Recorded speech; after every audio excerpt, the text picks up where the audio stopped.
واش الا جريتي على المدرب كتبدل فريمون شي حاجه في الفرقه، ولا راه كديرها سبه باش تسكت المشجعين ودير لهم خاطرهم؟ السلام عليكم، معكم دي سبورتس جاي، واليوم بغيت نعطيكم الراي ديالي في هذه الموجه ديال تغيير المدربين اللي كنشوفوها في لي كاملين. نبداو بالسؤال المطروح، واش كتبدل شي حاجه في الفرقه ولا ما كتبدلش ملي كتجري على المدرب؟ هنا فين كاينه واحد لا نيونس اللي ديال المشجعين اللي بغاو يربحوا دابا ومشجعين اللي كيفكروا في ان بروجي.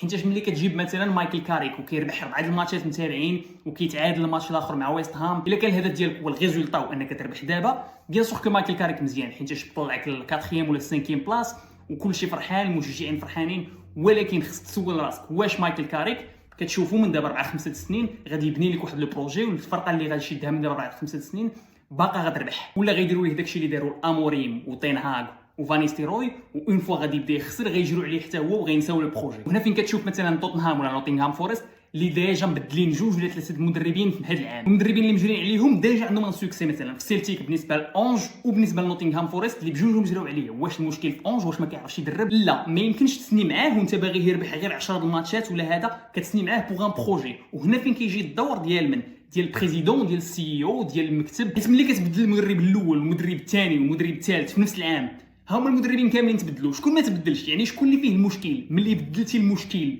وباقي عندك مشكل، دونك المشكل في الاداره.